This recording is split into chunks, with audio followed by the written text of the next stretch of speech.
Does mixture of experts actually run faster on consumer and edge hardware? Or is the whole sparse activation advantage just a data center illusion that breaks down the moment you hit a memory ceiling?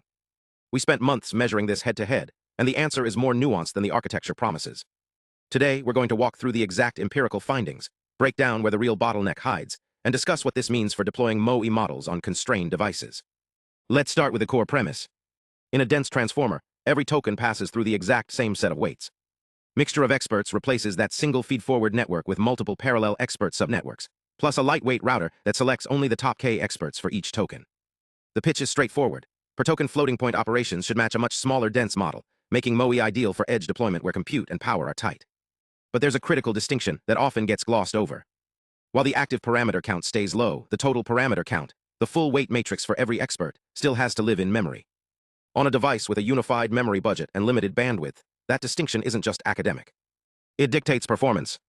To test this, we ran a controlled measurement harness on two devices, an Apple M2 Pro laptop with 16 gigabytes of unified memory, and an NVIDIA Jetson Orin Nano running at 15 watts with 8 gigabytes of RAM.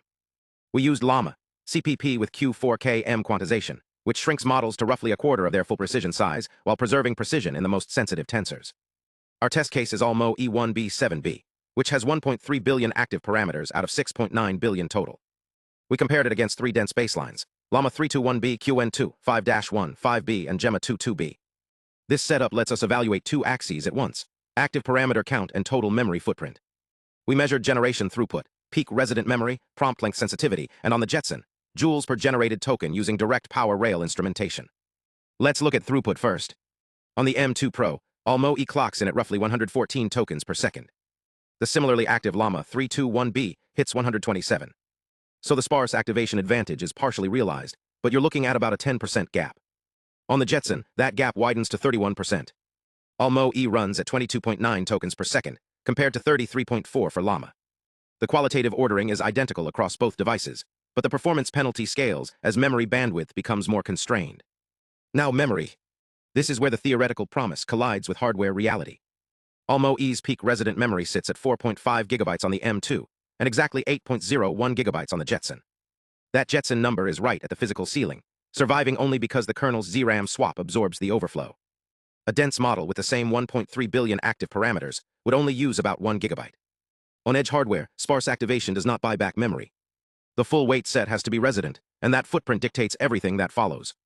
Let's talk energy on the Jetson. Allmo E costs about 0.96 joules per token, compared to 0.45 for Llama. That's a 2-to-1 increase.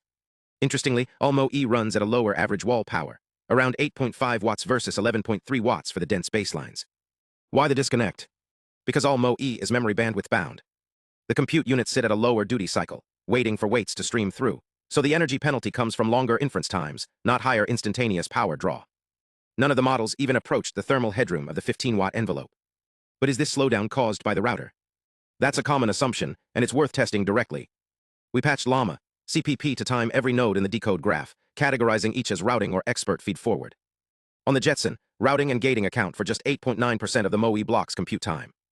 On the M2, it looks like 33.5%, but that's inflated by Metal's heavier per-node synchronization overhead when using our measurement hooks. Even taking the worst-case scenario, routing arithmetic is not the bottleneck. Expert feed-forward networks dominate by a wide margin, scaling with token count as expected, while routing stays roughly constant regardless of prompt length. So where is the actual bottleneck? 3 factors. First, total parameter footprint and memory bandwidth. The per-token bandwidth requirement is a function of the total expert weights paged through the compute units, not just the active subset. Second, expert dispatch. The gather-scatter pattern for selecting 8 out of 64 experts per layer adds structural overhead that dense models simply don't have. Our measurement time's the arithmetic, not the dispatch bookkeeping, but that overhead is folded into the gap regardless. Third, KV cache pressure. On long prompts, the memory constraint tightens further, and on the 8 GB Jetson, Allmo E is already hugging the ceiling before generation even starts. This directly contradicts the intuition that MoE should be ideal for edge deployment, because it computes less per token. On bandwidth-constrained hardware, inference cost tracks total parameters, not active ones. What does this mean for hardware-aware MoE design? First, routing arithmetic is cheap.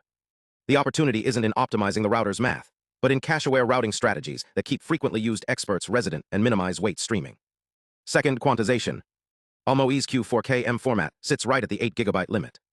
Moving to a slightly tighter quantization on the expert weights could free up several hundred megabytes, and eliminate the swap dependency, which is critical for deployments that can't rely on ZRAM. Third, memory management. KV cache-aware serving becomes even more critical for MOE on edge hardware than for dense models at the same active count, because there's no separate host memory to page into when constraints tighten. To wrap up, our empirical study shows that for all MOE at this parameter scale, sparse activation does not deliver the edge inference advantage it promises.